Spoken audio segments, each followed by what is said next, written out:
Assalamualaikum warahmatullahi wabarakatuh. Innal hamdalillah nahmaduhu wa nasta'inuhu wa nastaghfiruh wa na'udzu billahi min shururi anfusina wa min sayyiati a'malina. Man yahdihillahu fala mudilla lahu wa man yudlil fala hadiya lahu. Wa asyhadu an la ilaha illallah wahdahu la syarika lahu wa asyhadu anna Muhammadan abduhu wa rasuluhu la nabiyya ba'dah. Salawatullahi wa salamuhu alaihi wa ala alihi wa ashabihi wa man tabi'ahum bi ihsanin ila yaumiddin. Allahumma inna nas'aluka ilman nafi'an wa rizqan tayyiban wa amalan mutaqabbala. Allahumma inna nas'aluka ilman nafi'an wal amal as-salih. Allahumma barik lana fi majlisina hadha waj'al ma sami'na ilman nafi'an. Hadirin jamaah Masjid Nurul Amal rahimakumullah. Kita melanjutkan kajian kita membahas hadis-hadis yang ada dalam kitab Riyadhus Shalihin. Kita sekarang masuk ke bab libas. Betul? Betul Bapak-bapak?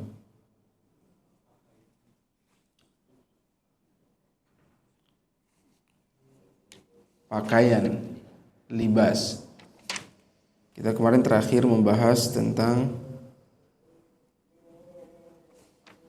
bab makanan. Oh iya, satu hadis tadi kita belum baca.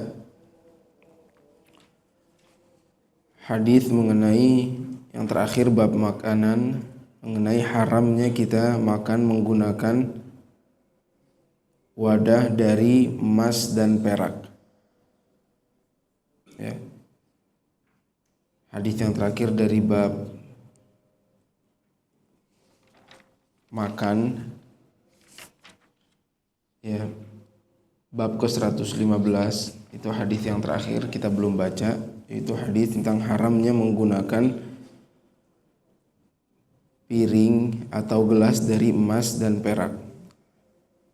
Hadisnya dari Ummi Salamah wa an Ummi Salamah radhiyallahu anha anna Rasulullah sallallahu alaihi wasallam qala, Rasulullah sallallahu alaihi wasallam bersabda, alladzi yashrabu fi aniyatil fiddah innama yujarjiru fi batnihi nar jahannam. Dari Ummi Salamah, ibunda kita radhiyallahu anha, istri Rasulullah sallallahu alaihi wasallam,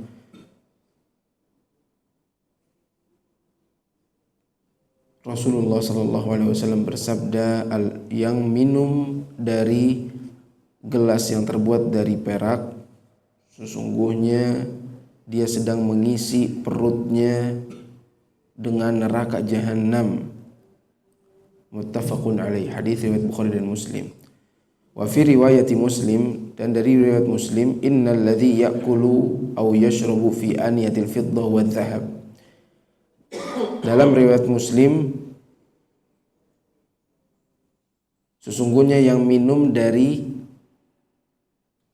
gelas perak dan emas, ya, jadi bukan hanya perak, yang emas juga nggak boleh. Kemudian riwayat yang lainnya, man syariba fi ina'in dhahab aw fiddah fa innama yujarjiru fi batnihi nar jahannam. Sesungguhnya orang yang menggunakan bejana piring gelas dari emas atau perak, ya, sesungguhnya dia sedang mengisi perutnya itu dengan api dari neraka jahanam. Ya. Faidah dari hadis ini bahwa menggunakan wadah dari emas dan perak ini larangan untuk laki-laki dan perempuan, dua-duanya nggak boleh. Ya. Kalau menggunakan emas untuk perhiasan ini dilarang bagi siapa? Bagi laki-laki, perempuan boleh. Tapi kalau menggunakannya sebagai wadah makan, sendok dari emas, ya. Ini orang zaman dahulu kalau kaya nggak tanggung-tanggung bapak-bapak. Ya, sendoknya aja sendok dari emas, ya. Piringnya dari emas, ya. Itu kayaknya orang dulu. Sekarang mungkin ada orang kaya tapi nggak seperti orang dulu. Kalau ada yang seperti ini jiwanya, nah kita kasih tahu hadisnya, nggak boleh, ya. Karena nanti itu semua kenikmatan yang akan kita dapatkan di surga. Ada sebagian nikmat di surga kita nggak boleh menggunakannya di dunia, ya. Seperti bagi laki-laki sutra, minum khamr, nggak boleh di dunia, ya. Menggunakan emas, baik perhiasan atau makan menggunakan emas, ini nggak boleh digunakan di dunia, ya. Nanti insya Allah kita akan dapatkan ini di akhirat, ya. Termasuk kaidah fikih, para ulama mengatakan manis ta'jala syai'an qabla awanihi uqiba bihirmanihi. Barang siapa yang tergesa-gesa ingin menggunakan sesuatu padahal belum waktunya, maka dia akan dihukum nggak mendapatkan nikmat itu pada waktunya, ya. Orang yang tergesa-gesa, terburu-buru ingin mendapatkan nikmat padahal belum waktunya, dia nanti akan dihukum tidak mendapatkan nikmat itu pada waktunya, ya. Ini orang yang terburu-buru. Ini juga, ya, jangan kita dahulukan nikmat surga yang dilarang di dunia, jangan didahulukan di dunia. Khawatir nanti dihukum nggak dapat nikmat itu di surga. Kemudian para ulama juga mengambil suatu hukum dari kaidah ini, bahwa orang yang misalnya ingin mendapatkan warisan cepat-cepat dari orang tuanya, ya, pengen cepat-cepat buat warisan, dibunuh orang tuanya atau saudaranya misalnya, dibunuh biar dapat warisan. Pembunuh ini nggak dapat warisan, ya, karena dia tergesa-gesa ingin mendapatkan warisan nikmatnya. Dia dihukum, dia nggak dapat warisan dianya, ya, yang lain dibagi, dia doang enggak. Ini salah satu konsekuensi dari kaidah ini, ya. Kemudian yang dimaksud mengisi perut dengan api neraka yaitu ancaman dari Allah, bisa terancam orang ini masuk ke neraka Allah Subhanahu wa taala. Itu hadis yang terakhir membicarakan tentang bab at'imah, bab makanan. Sekarang kita masuk ke bab 117. Oh, tadi 116, sekarang 117. Ya. Bab 117, Kitabul Libas. Bab pakaian. Ini sebagian ulama mengatakan ini husnul tartib, urutan yang baik. Setelah kita membicarakan tentang nutrisi dalam tubuh, sekarang kita membicarakan hal-hal yang berkaitan dengan yang di luar tubuh, ya. Yang pertama harus kita perhatikan adalah perkara-perkara batin yang di dalam makanan. Makanannya apa yang diperbolehkan. Setelah itu bab libas. Setelah itu yang di luar badan kita, yaitu pakaian. Istihbabul thawbil abyad wa jawazul ahmar wal akhdar wal asfar wal aswad. disukai menggunakan baju putih. Kemudian dan diperbolehkannya menggunakan baju merah, hijau, kuning dan hitam. Ya. Dari sini Al-Imam An-Nawawi sudah menyimpulkan satu hukum kepada kita dari judulnya. Ya. Bahwa disukai menggunakan baju warna putih dan bolehnya menggunakan baju warna merah. Dari judul udah ketahuan. Merah, hijau, kuning dan hitam. Wa jawazuhu min qutnin wa kuttan wa sya'rin wa suf wa ghairiha illa al-harir. Ya. Dan bolehnya kita menggunakan baju yang terbuat dari katun, dari bulu, ya. Kecuali yang nggak boleh ini dari sutra, yang nggak boleh bagi laki-laki tentunya. Yang pertama yang disebutkan oleh muallif rahimahullah adalah firman Allah. Ya, dan ini pasti urutan yang terbaik ketika kita berhujjah dengan firman Allah dahulu. Surat Al-A'raf ayat ke-26. Ini ayat yang terpenting membicarakan tentang pakaian. Allah Subhanahu wa taala berfirman, "Ya bani Adam, qad anzalna 'alaikum libasan yuwari sawatikum wa risha wa libasut taqwa dzalika khair." Allah Subhanahu wa taala berfirman, "Wahai anak Adam, sesungguhnya telah diturunkan bagi kalian pakaian untuk menutupi aurat kalian." Ya. Pakaian dan juga risha. Ya.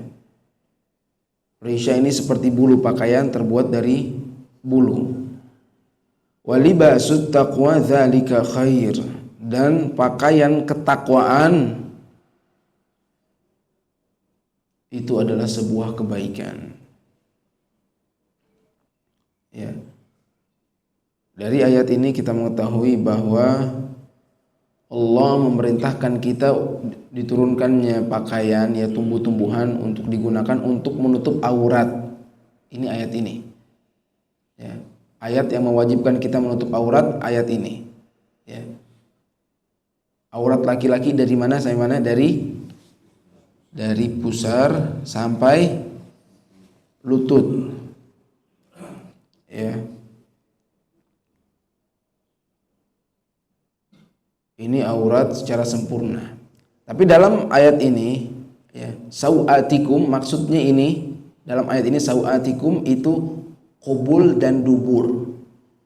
Ya. Kemaluan dan dubur. Ini aurat terbesar laki-laki harus ditutup. Ya. Di dalam ayat ini.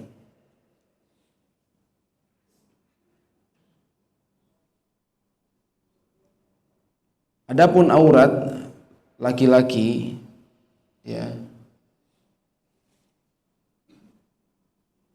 yang ditutupi untuk menjaga dia, menjaga kemuliaannya, ya,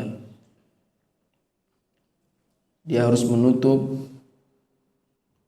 pusarnya sampai lututnya, ya. Ini aurat laki-laki, ya. Kecuali di beberapa keadaan, ya. Apakah boleh seorang muslim misalnya terlihat pahanya atau tidak? Ya. Apakah paha ini aurat atau bukan? Ini terjadi perselisihan di kalangan para ulama, Ya. Karena Rasulullah SAW pernah memerintahkan untuk menutupi pahanya dari pusar sampai sampai lutut. Tapi di beberapa keadaan Rasulullah SAW pernah terlihat pahanya. Ya. Di beberapa keadaan Rasulullah SAW pernah terlihat pahanya. Ya, ketika duduk bermajlis, terkadang beliau menarik bajunya sampai terlihat sebagian pahanya. Ya. Ketika naik kendaraan, naik unta, ya, terkadang sampai terlihat pahanya. Ya. Di sini para ulama mengambil hukum bahwa ya, lutut itu sepakat para ulama itu bukan aurat lutut. Yang di atas lutut itu baru aurat. Ya, kalau baru kelihatan lutut itu nggak apa-apa. Lututnya. Nah, di atas lutut kalau tidak untuk dipamerkan, ya, keluar pakai celana pendek, ini baru kurang baik. Keluar pakai celana sepaha, ini nggak baik. Ya. Tapi kalau dalam suatu keadaan sebagaimana kalau Rasulullah SAW, misalnya sedang duduk, ya kaki kita naik, kelihatan sedikit dari paha kita, itu dimaafkan. Karena Rasulullah SAW pernah melakukannya. Ya. Terlihat sedikit di keadaan-keadaan tertentu paha, ya, sebagian dari paha kita itu dimaafkan. Ya. Tapi bukan untuk dipamerkan. Bukan untuk dipamerkan keluar dari rumah sengaja pakai celana pendek. Nah, ini nggak boleh. Ini pendapat Al-Imam Al-Bukhari. Ya. Beliau yang menyebutkan hadis tentang tersingkapnya paha Rasulullah SAW. Tapi beliau nggak membolehkan secara mutlak boleh pakai celana pendek, nggak. Ya. Di beberapa keadaan boleh, tapi tidak untuk dipamerkan. Itu tentang mengenai aurat laki-laki. Allah katakan dalam ayat ini walibasut taqwa. Maksudnya libasut taqwa di sini apa?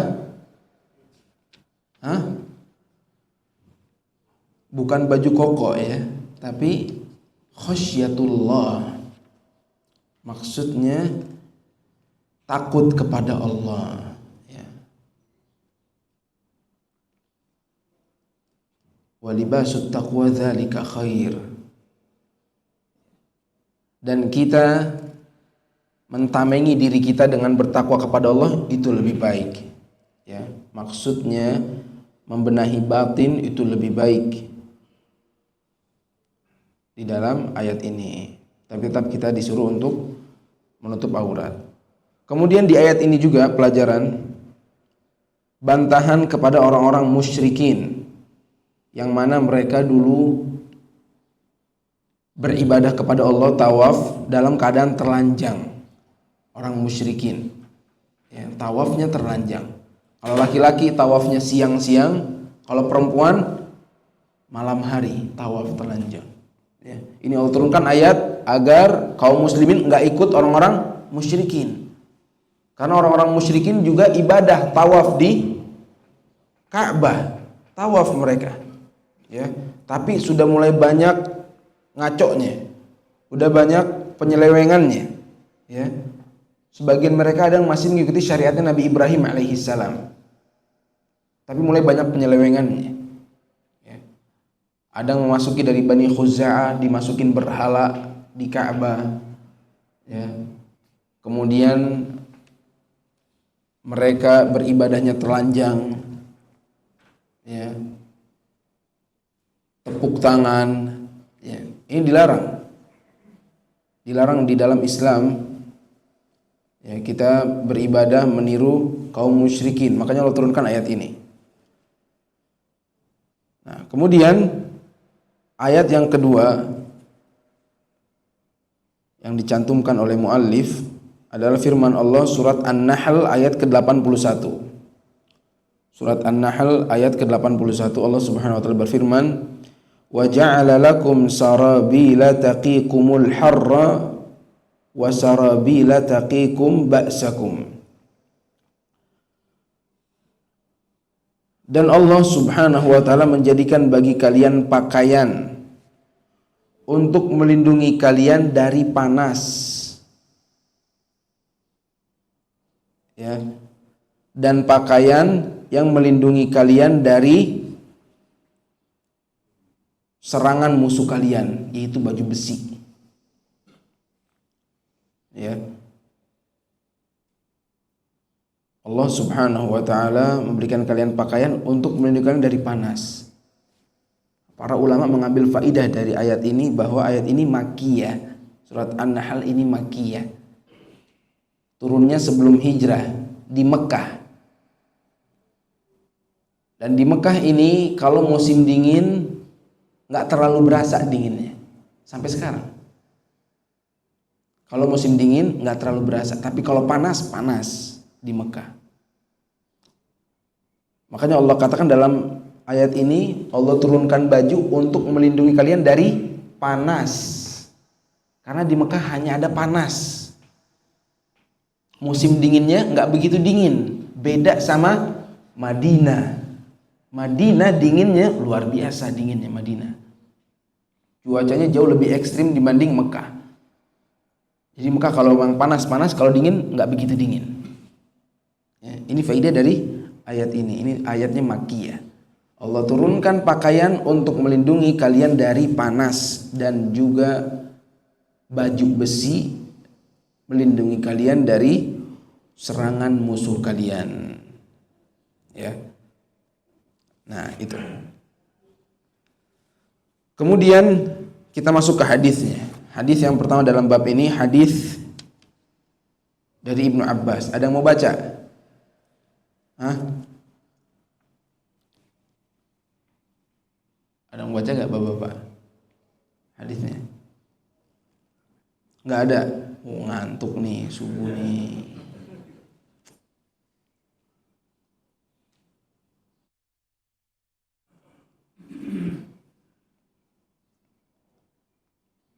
Yalah, Anda baca. Ya, sabar, kita harus sabar.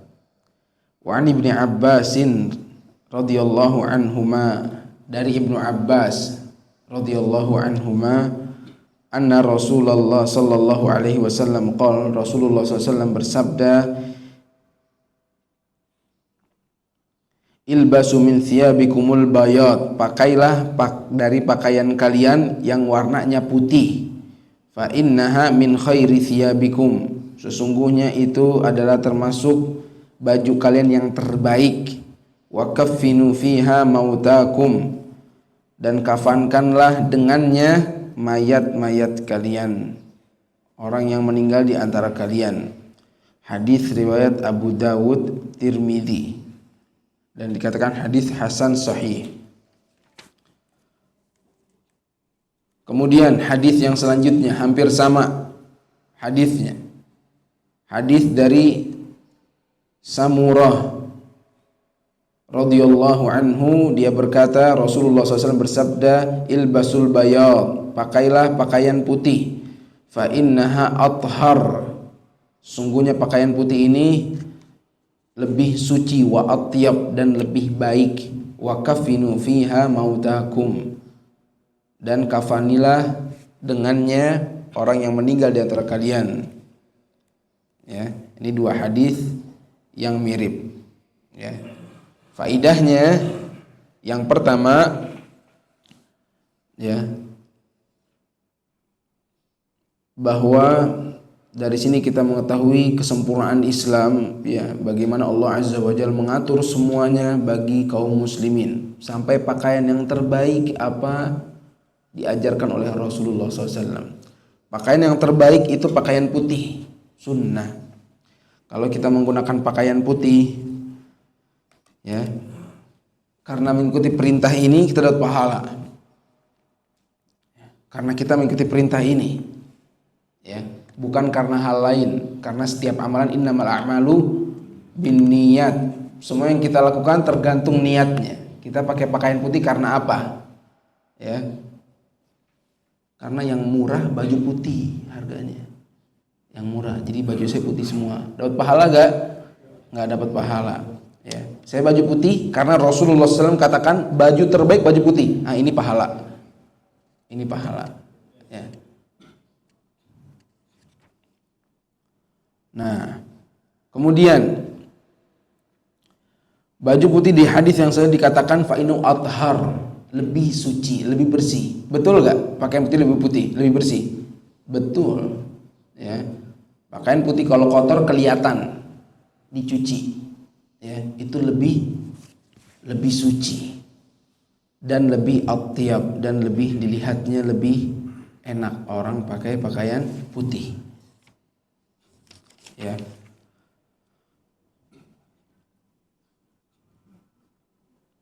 Karena ada kesan tawadhu. Ya, tawadhu. Orang pakai baju putih, apalagi di zaman Rasulullah SAW, rata-rata orang pakai bajunya putih, nggak pakai warna lain. Kalau ada warna lain itu bagus. Warna lain, orang kalau saya pakai baju warna yang lain, nanti ada hadisnya. Warna merah, ya, wah masya Allah bagus. Rata-rata baju warna putih. Nah, ini menggambarkan kita kalau menggunakan baju nggak berbeda dengan orang, hampir sama, ini menandakan tawadhu, rendah hati, dan kita diajarkan seperti itu. Ya. Islam mengajarkan kita menggunakan baju sebagaimana orang-orang sekitar pakai baju seperti itu. Ya, nggak boleh kita menggunakan baju yang beda sendiri.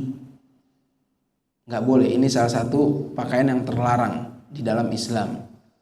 Namanya baju apa tuh? Syuhroh. Ya, nggak boleh. Misalnya kita sholat orang pakai baju koko atau gamis, ya. Ini dia sholat pakai baju, pakai apa Pak? Baju piyama, baju tidur, iya benar. Ini beda sendiri. Kenapa pakai baju tidur ke masjid?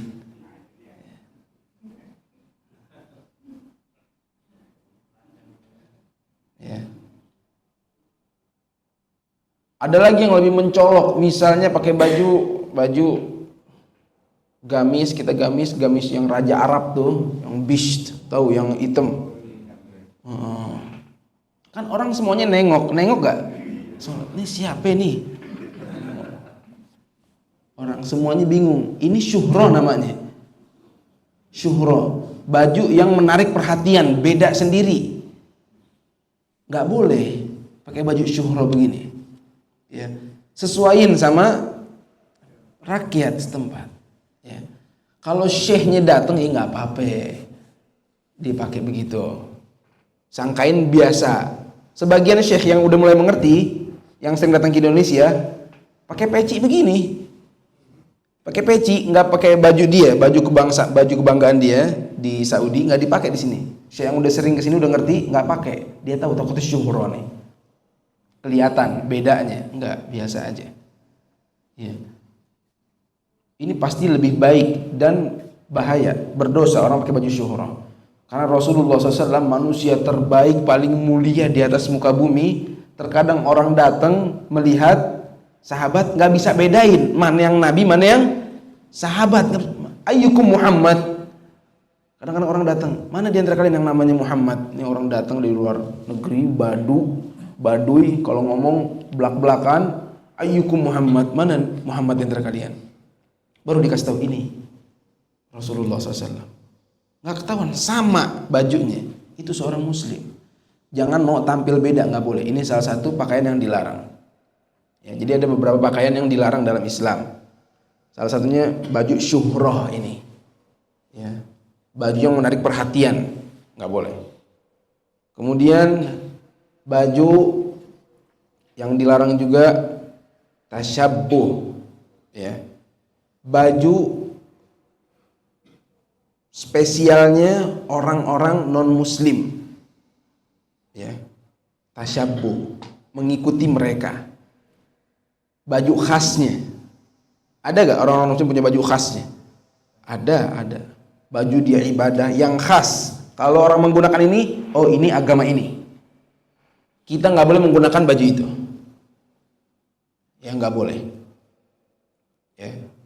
Baju khasnya. Lagi ibadah seperti,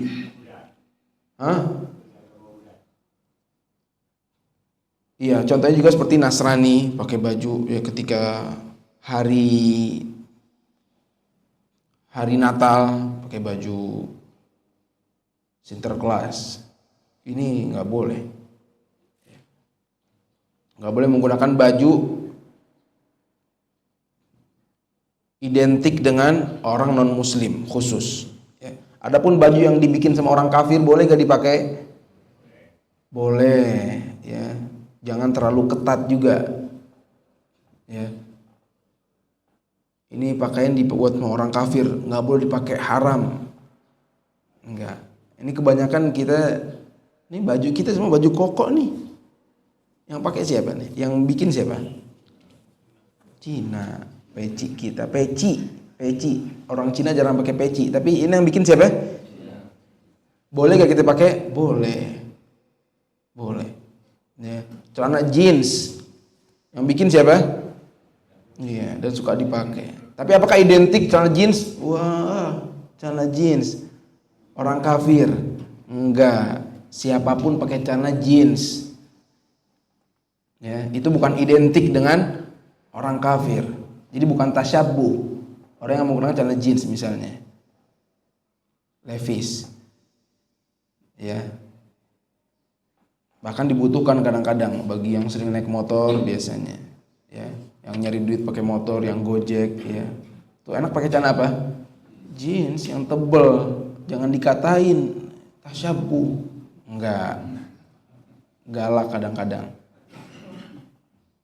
Enggak, buatan kufar enggak semuanya haram, enggak, yang identik. Oh, ini.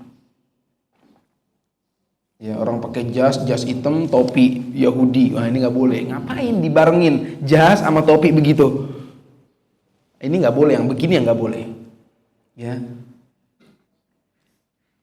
Tapi kalau udah ada di rumah tiba-tiba lihat baju pakaian Amerika yang bikin, dipakai gak? Pakai, ya, boleh. Karena Rasulullah SAW juga bermuamalah dengan orang Yahudi, Nasrani, bermuamalah. Ya. Waktu itu juga masih perang. Ya, bermuamalah boleh. Ya. Kita nggak boleh mengharamkan. Kalau membatasi diri kita sendiri pribadi, saya nggak mau, hak sendiri masing-masing, fadhol, silakan. Tapi kalau mengharamkan orang, kok ente pakai ini? Nggak boleh. Ini kan buatan sana, misalnya. Nggak boleh kita ngaramin orang. Kita sendiri mau menjaga, saya nggak mau, fadhol, hak ente. Tapi mengharamkan orang, hati-hati. Ya, Allah menghalalkan. Jangan sampai kita mengharamkan apa yang Allah halalkan, nggak boleh. Allah halalkan, pakai semuanya. Ya, segala sesuatu hukum asalnya halal, suci, pakai. Sampai ada dalil yang melarang. Ya. Nah, itu beberapa baju yang nggak boleh, baju tasyabbuh, baju syuhroh, ya, sutra bagi laki-laki. Dan insya Allah nanti akan kita bahas di sini. Kemudian hadis yang selanjutnya.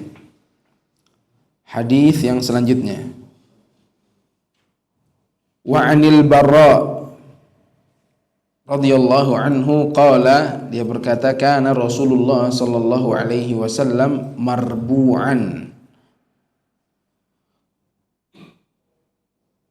Rasulullah sallallahu alaihi wasallam ini orang yang sedang-sedang saja, sedang.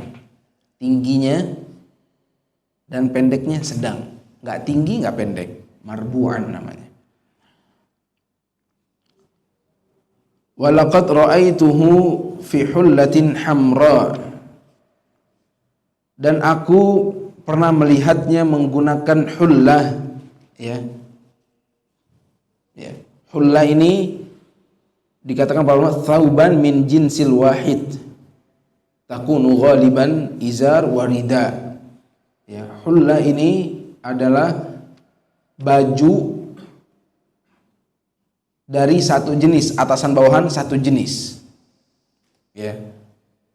Hullah namanya. Hullah. Ya. Di zaman Rasulullah SAW rata-rata orang menggunakan baju itu dua, bawahan dan atasan, sarung dan selendang. Sarung disebutnya apa? Izar. Izar. Ya. Sedangkan selendang rida. Ini baju zaman dahulu seperti ini kebanyakan. Ya. Nah, orang kalau sholat harus menggunakan ini, harus menutup bahunya. Jadi nggak cukup pakai sarung aja sholat. Ya. Ada orang sebagian sholat habis mandi pakai sarung, Allahu Akbar. Mentang-mentang di kamarnya. Enggak, sholatnya makruh itu. Ya walaupun ada mengatakan sah, ya, tapi diperselisihkan yang jelas ini hukumnya makruh. Ya walaupun tertutup pusar sampai lututnya. Ya. Giliran ketemu orang keluar rumah pakai baju. Bertemu Allah, bermunajat kepada Allah, nggak pakai baju. Kebalik gak? Ya, siapa yang ngasih kita rizki? Siapa yang ngasih kita nikmat semuanya? Ya, ini Allah katakan dalam Al-Quran, khudhu zinatakum inda kulli masjid. Ya, ambillah zina, ya, baju yang bagus untuk kalian di setiap masjid. Nah, ini juga anjuran kita untuk menggunakan baju yang baik kalau ke masjid. Itu dalilnya. Ya. Dari sini juga kita ke masjid untuk ngapain? Sholat. Berarti sholat juga walaupun di rumah, ya, pakai pakaian yang sopan. Sopan. Minimal pakai baju, ya. Pakai baju, tutupin. Jangan pakai lekbong juga. Pakai baju, nggak capek pakai baju sholat. Karena Rasulullah SAW perintahkan untuk tutupin pundaknya. Jangankan kita orang yang umroh, kita kalau umroh tawaf itu dibuka nggak bahu kanannya? Dibuka kan? Bahu kanannya dibuka. Abis tawaf itu sholat kan? Ya. Abis mau sholat itu harus ditutup dulu bahu kanannya. Jangan sholat ininya masih kelihatan semua bahunya. Ya, nggak benar.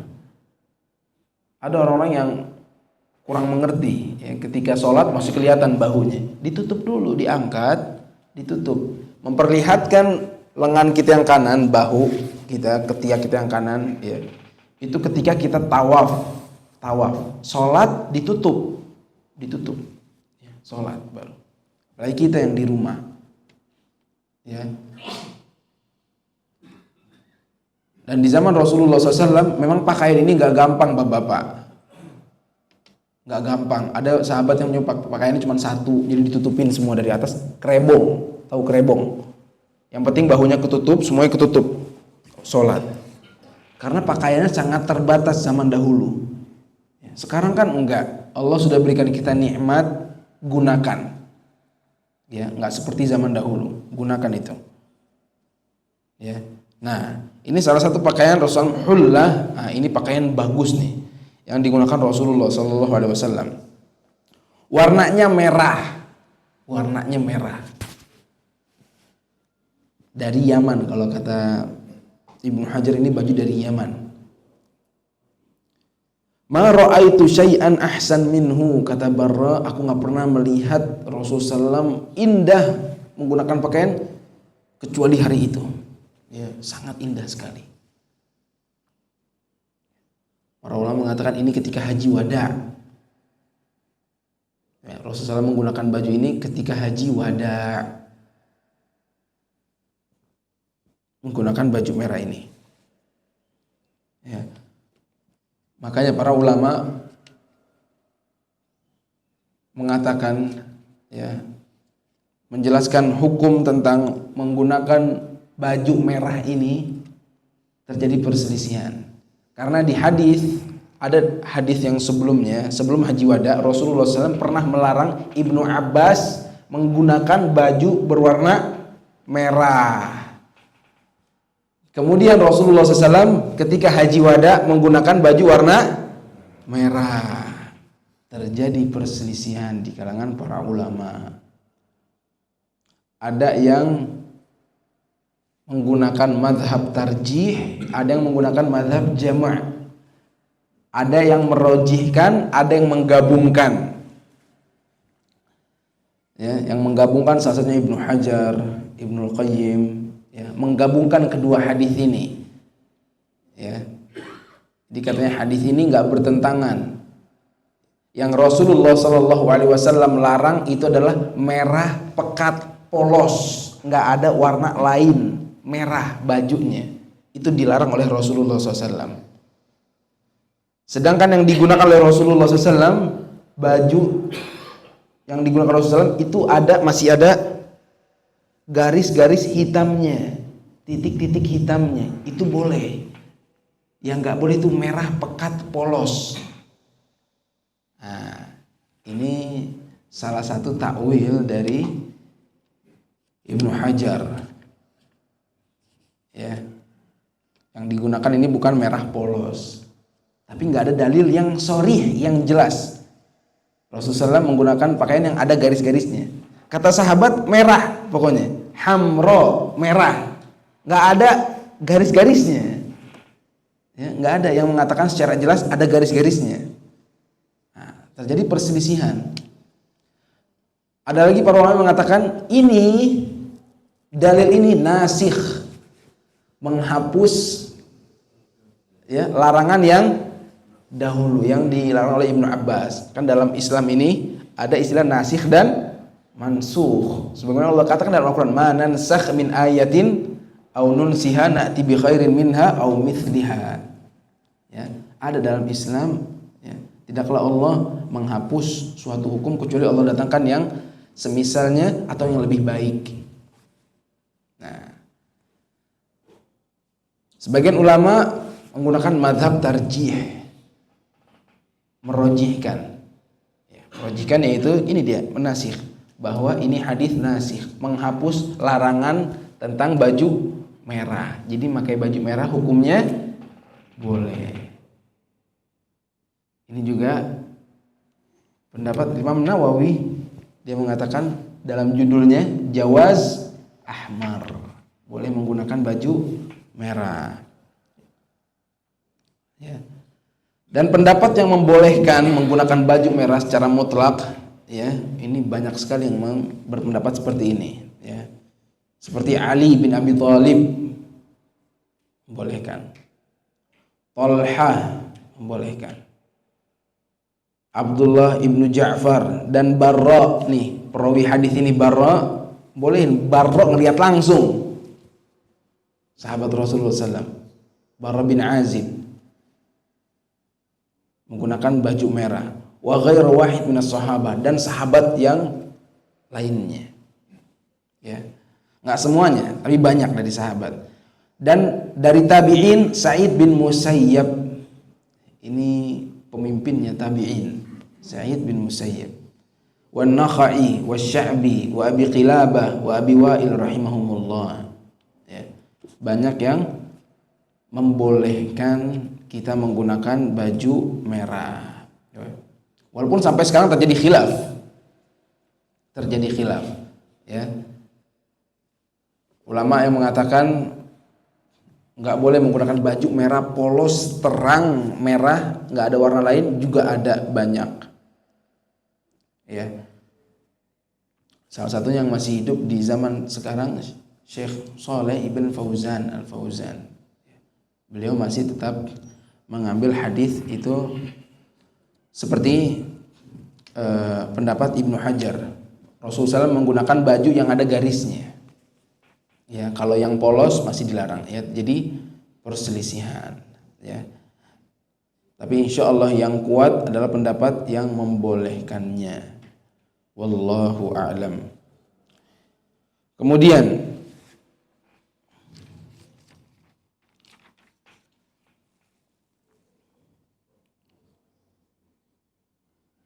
hadis yang selanjutnya, wa an Abi Juhaifah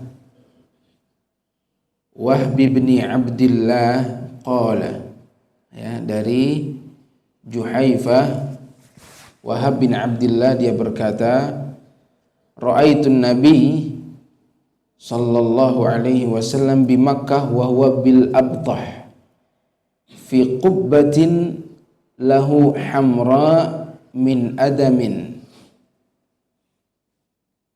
fa kharaja Bilal biwudu famin nadihin wa nail.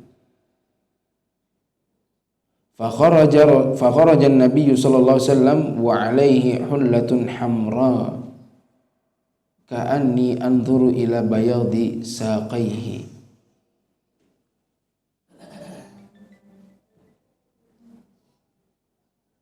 Rasulullah sallallahu alaihi wasallam keluar ketika beliau sedang berada di Mina. Ini masih haji wada.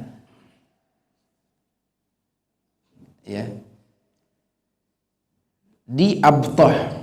Nah, Abtah ini nama tempat. Bil Abtah. Abtah ini nama tempat di satu lembah dekat Mina. Abtah. Fi qubatin lahu hamra. Di kemahnya yang berwarna merah.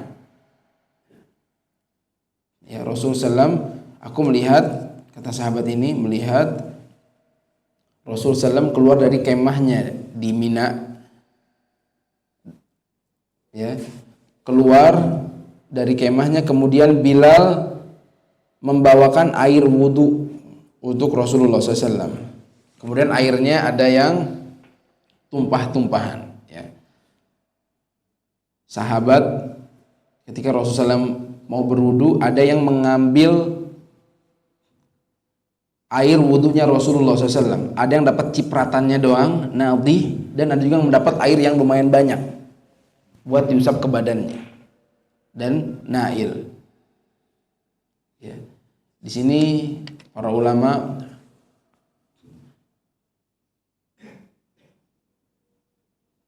mengambil kesimpulan bahwa bolehnya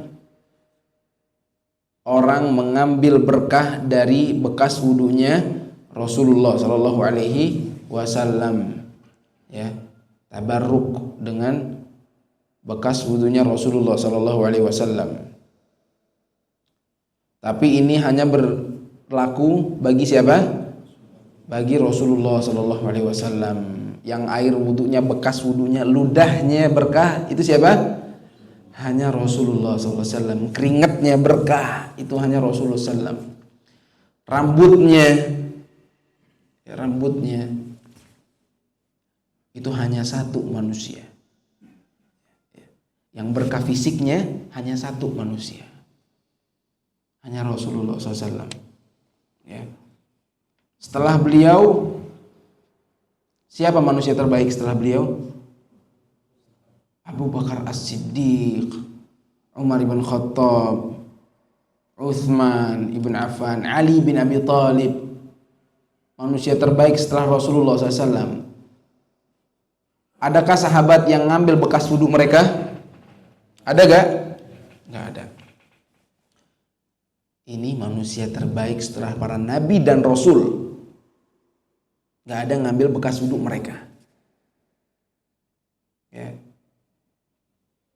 Gak ada yang berebut minum bekas minum mereka. Gak ada. Bekas Abu Bakar minum berebut. Kalau bekas Nabi berebut. Bekas Nabi berebut. Air wudhunya aja berebut. Sahabat. Kadang sahabat perempuan juga yang punya anak datang ke Nabi biar digendong. Sering tuh sahabat, biar anaknya digendong oleh Rasulullah SAW, berharap keberkahannya. Tapi itu hanya berlaku kepada siapa? Rasulullah SAW.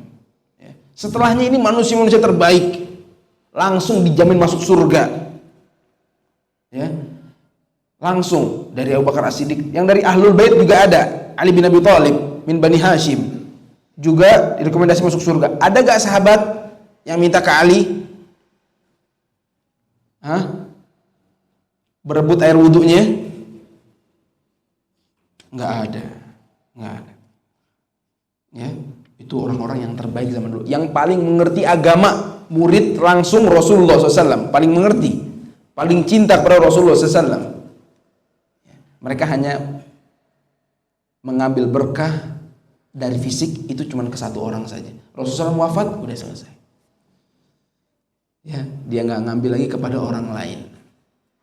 Mereka menghormati para ulama, menghormatinya, ya, dengan mendengarkan perkataannya. Kalau ngomong diberikan majlis, berkah ilmunya, ya, dihormatin ulama, nggak direndahkan, ya, tapi untuk mengambil berkah hanya kepada Rasulullah SAW. Nah, ini pelajaran penting bagi kita, ya. Nah, para sahabat ada yang ngambil bekas wudhunya Rasulullah SAW. Kemudian pada saat itu Rasulullah SAW menggunakan hullah hamra. Ini masih sama di haji itu, menggunakan baju tadi, hullah tadi, selendang dan baju yang warna merah. Ini sedang membahas masalah bolehnya menggunakan baju merah. Kemudian kelihatan ketiaknya, afwan, kelihatan betisnya, afwan, maaf, saqaihi, kelihatan betisnya. Kata sahabat ini seakan-akan aku masih kebayang sekarang nih putih betis Rasulullah SAW. Ketika membicarakan hadis ini, aku masih kebayang putih betis Rasulullah SAW ketika waktu itu, ketika mau wudu, ngangkat bajunya, ya, ketika wudu, ya, berwudu, Rasulullah SAW berwudu di situ. Kemudian wa adzana Bilal. Setelah Rasul berwudu, Bilal azan. Ya. Di sini juga ulama mengambil hukum bahwa boleh kita minta tolong diambilkan air wudu, boleh. Minta tolong. Kemudian Bilal azan.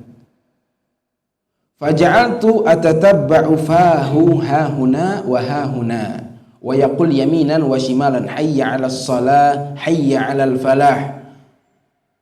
Ya. Kemudian aku ikutin Bilal kok ketika azan ke kanan, ketika mengucapkan hayya 'alas shalah mulutnya ke kanan, kepalanya ke kanan.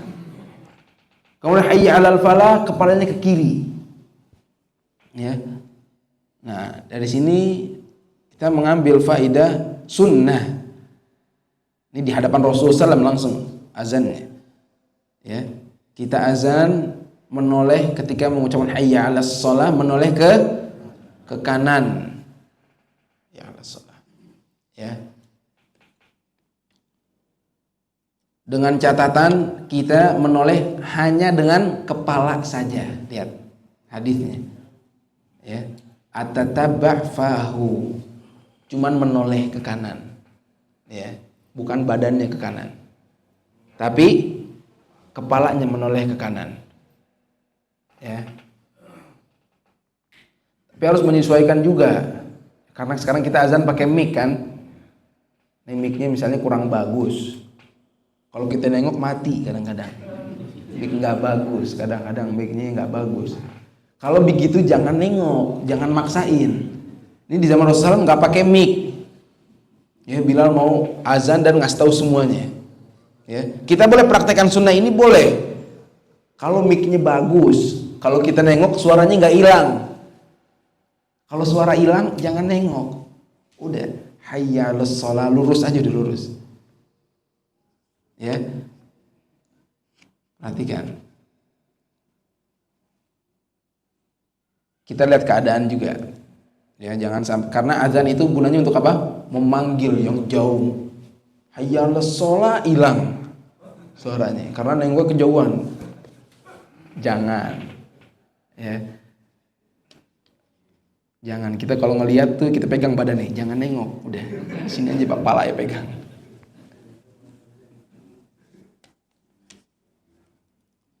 Tapi ini sunnah ya, dari Bilal langsung hadisnya. Hayya 'alal falah ke kiri. Tsumma rukizat lahu anazah. Kemudian ditancapkan ombak kecil, anazah, di depan Rasul SAW. Ini mau sholat, ditancapkan tombak kecil. Fataqaddam, kemudian Rasulullah SAW maju, fasalla, kemudian sholat. Yamurru baina yadayhi kalbun wa himar lam yamna. Kemudian lewat di depan Rasulullah SAW itu seekor anjing dan keledai, tapi nggak dilarang oleh Rasulullah SAW, nggak dicegah. Kenapa? Karena melewati anjingnya ada di depan sutrohnya. Ya, ada di depan sutrohnya. Nggak perlu dikejar, dilarang. Karena ada sutro. Ya, udah ada sutro, udah ada penjaganya. Jadi dari hadis ini kita mengambil faidah bahwa Rasulullah SAW berarti biasanya kalau sholat ada yang lewat di antara dia dengan sutro, dicegah sama Rasulullah SAW. Ya. Karena ini dikatakan nggak dicegah, ya, karena lewati depan situ. Kalau orang melewati kita sholat ada sutro dilewatin, ya, kita harus cegah dia, nggak boleh lewat. Ya. Ini yang diajarkan Rasulullah SAW. Kalau dia maksa, kita kerasin juga tangannya. Ya. Tangannya aja, nggak usah pakai suara, minggir. Tangan aja. Gini. Dia kerasin, kalau perlu dia lawan, dorong dikit sampai jatuh, nggak apa-apa. Rasulullah faqatilu, kalau dia maksa, geser. Ya. Nggak boleh. Ya. Pertamanya pelan-pelan, jangan dari awal udah lehernya lagi yang digituin. Kesian. Pertama baik-baik gini. Ya. Kita cegah orang yang melewati antara kita dengan sutro, cegah, jangan lewat. Ini kalau keadaan masjidnya emang masih banyak jalan lain, ya.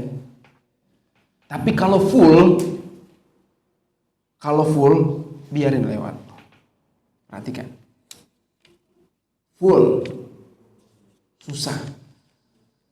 Dia berdiri kadang-kadang ngantri, nunggu kita sholatnya lama lagi, sholatnya merem. Sholatnya lama, ngantri orang mau keluar. Keadaan kayak gini gak ada jalan, biarin lewat. Ya. Kalau di belakang kita samping gak ada jalan, ya, kita biarin lewat. Ya. Lihat keadaan, kalau masih banyak kosong baru kita halangin. Tapi insya Allah kan di masjid nggak pernah padat begitu kan, ya. Jadi kita halangin, menjalankan sunnah. Ya. Seperti contoh kita di Masjidil Haram, ya, di Masjid Nabawi, di Masjidil Haram, bayangin manusia sebanyak apaan, ya. Bukan khusus ya, bukan berarti ini hukum. Kalau di Masjidil Haram boleh orang lewat, enggak, bukan khusus. Bukan yang mengkhususkan bukan Masjidil Haram, tapi keadaan. Kalau emang rame, ya full, orang susah lewat, ini biarin lewat. Ya, di Masjidil Haram orang tawaf, kadang-kadang polisi yang lagi bertugas nggak boleh lewat. Subhanallah. Ini dia nggak mengamalkan sunnah. Ini buat orang repot. Kadang sholat jamaah malahan, la ilaha illallah. Ini salah. Ya. Itu kita melarang orang lewat. Kapan? Ketika sholat sendirian. Bapak-bapak perhatiin. Kita melarang orang yang lewat depan kita. Kapan? Ketika kita sholat sendirian. Kalau kita sholat jamaah. Di sini ada imam pakai sutro. Kemudian ada yang lewat kita, itu kita halangin nggak? Enggak. Sutroh kita siapa? Imam. Jangan dihalangin. Orang lagi lewat, ya, kesian dia batal wudhu, misalnya dia kentut, dia batal. Mau wudhu, mau kamar mandi, dihalangin. Lewat sini dihalangin, nggak bisa keluar, duduk nungguin. Udah galak-galak se masjid katanya. Orang mau keluar, nggak apa-apa, dia mau bolak-balik lagi, nggak apa-apa. Yang nggak boleh imam harus jaga. Kalau sholat jamaah nggak apa-apa orang lewat. Ya, ini sering juga di Masjid Nabawi, orang kan soft panjang, mau nggak mau harus lewatin, kadang-kadang dihalangin orang. Ini sholat jamaah nggak ada sutrohnya, makmum itu imam, nggak perlu jaga-jaga orang. Ya, kalau sholat jamaah, nah kita jaga orang itu ketika kita sholat sunnah, ya. Nah, kemudian apa hukum sutroh? Dari sini juga hukum sutroh, hukumnya sunnah. Hukumnya apa? Sunnah. Ya. Khilaf, ada mengatakan para ulama kalau dia yakin, sebagian ulama mengatakan kalau dia yakin nggak ada yang lewat, kayak di pojok gini misalnya, di pojok sholat. Lewat kan ketabrak tembok dia. Nggak bisa kan? Ya udah nggak apa-apa, nggak usah pakai sutro di pojok gini, nggak apa-apa, nggak harus sampai depan misalnya, ya nggak apa-apa, kan insya Allah nggak lewat gitu. Sebagian ulama mengambil ilahnya maksudnya sebab kenapa harus pakai sutro kan biar nggak lewat. Kalau di pojok nggak akan lewat, ya udah nggak apa-apa. Ya. Dia mengatakan juga nggak sunnah sutro. Kalau kita gampang pakai sutro. Kalau nggak bisa, ya udah. Kalau nggak bisa, ya udah. Yang penting jangan di tengah-tengah. Kadang-kadang depan pintu di situ tuh. Ini musibah juga. Ini soft depan masih kosong, sholatnya depan pintu. La ilaha illallah. Maju. Iya, di tengah-tengah nih depan pintu, 2 soft di situ. Kan orang bubar sholat kan lewat dia semuanya. Kan repot dia sholatnya. Maju. Jadi kalau mau sholat sunnah, maju atau ke pinggir atau maju. Nuduh di belakang, di tengah lagi adanya. Orang lewat bingung lewat dia. Ya. Sutro hukumnya sunnah. Ya. Nggak dosa yang begitu, tapi ngerepotin orang. Nggak boleh kita ngerepotin orang, nggak boleh ngerepotin orang. Ya. Sunnah, kita cari sutro itu sunnah. Usahakan kalau ada pakai sutro. Ya, sutro itu nih tiang ini orang duduk nggak apa-apa. Ya, itu sutro boleh. Ya, gunakan sutro, sunnah hukumnya. Kenapa sunnah? Kenapa nggak wajib? Karena Rasulullah SAW dalam suatu safar bersama Ibnu Abbas pernah sholat di hadapan Ibnu Abbas di padang pasir dan nggak menancapkan sutro. Beberapa kali Rasulullah SAW sholat nggak menggunakan sutro. Jadi para ulama mengatakan bahwa jadi hukumnya sunnah, nggak wajib. Kalau ada gunakan, kalau nggak ada ya udah, nggak apa-apa. Sholat nggak pakai sutro. Tapi usahakan sholatnya di mana? Di rada pinggir. Ya, jangan di tengah-tengah masjid di belakang. Jangan. Nah, itu hadis Abi Juhaifah. Kemudian yang selanjutnya kita selesaiin nih. Wah, udah syuruk ya. Nggak berasa, Masya Allah. Baik, kita cukupkan dulu sampai sini. Sebentar kita lihat. Ya, nanti bahas masalah baju hijau. Jadi baju merah sudah ya. Terjadi khilaf, tapi insya Allah ya banyak yang membolehkan baju merah ini dan juga banyak para sahabat yang memperbolehkannya. Itu kurang lebih yang bisa kita bahas pada pertemuan kali ini. Semoga yang kita dengar menjadi ilmu yang bermanfaat. Ya, barangkali ada yang mau bertanya sebelum selesai. Iya Pak. Iya.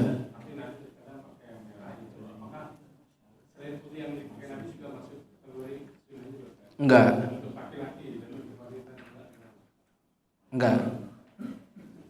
Yang dipakai Rasulullah SAW enggak. Yang digunakan Rasulullah SAW ini pakaian yang digunakan Rasulullah SAW itu enggak semuanya sunnah. Enggak. Ya. Pakaian itu emang kebutuhan. Adat semua orang butuh pakaian. Kemudian bahkan rambut Rasulullah SAW ya. Rasulullah terkenal rambutnya panjang. Apakah disunnahkan kita rambutnya panjang? Enggak, itu memang sudah kebiasaan adatnya. Yang pakai baju merah juga kebiasaan menggunakan adatnya. Tapi ini yang pakaian putih langsung keluar dari lisan Rasulullah SAW, ya, keluar dari lisan. Sebaik-baik baju kalian baju putih. Ah, ini sunnah. Kalau yang lainnya hanya sunnah fi'li, enggak. Ya. Dan para ulama sudah sepakat semua usulul fiqh ya mengatakan bahwa sunnah qauli itu muqaddam dibanding sunnah fi'li. Ya, perkataan itu selalu didahulukan dibanding perbuatan. Ya, perkataan. Nah, pakaian putih ini langsung keluar dari lisan Rasulullah SAW. Ini sunnah. Kalau yang lainnya enggak. Merah sunnah nih, enggak sunnah. Ya. Ini hanya dalil yang membolehkan, mubah, bukan sunnah hukumnya. Ya. Yang sunnah hanya putih. Gitu. Udah? Ada beberapa kali saya lihat di beberapa masjid, kawan ini depan jadikan sutra. Kawannya Pergi. dia maju. Iya. Nah itu apa dia memegang teguh sunnah itu gitu ya, untuk menjadi sutra begitunya lah gitu ya. Iya. Apa namanya kuatnya sunnah itu gimana? Oh iya. Kalau kadang kita jadikan sutroh orangnya jalan, kita maju kalau itu dekat dengan kita, dekat, ya, dekat. Misalnya cuma satu soft, ya. Kalau udah jauh, ya, harus jalan misalnya jadi 7 langkah jalannya, ya. Ini nggak usah maju gitu, nggak usah. Kalau cuma kayak 2 langkah 3 langkah maju. Ya, nggak ada batas 3 maksudnya. Nggak, maksud saya ini masuk ke dalamnya urf. Terlihat orang ini lagi sholat tapi lagi jalan. Takutnya kita jalan kejauhan, ada ngajakin salaman. Ahlan Pak. Lagi sholat. Jauh sih jalannya. Kalau dekat Pak jalan. Itu disunahkan. Kita mencari sutro, boleh. Tapi kalau jauh jangan. Ya. Karena orang yang kalau terlihat nggak sholat jalan, ini khawatir membatalkan sholat. Kita boleh bergerak sholat sesuai hajat. Tapi kalau udah kejauhan, ini hukumnya sunnah, nggak boleh jauh-jauh. Jadi ya kita ukur lah.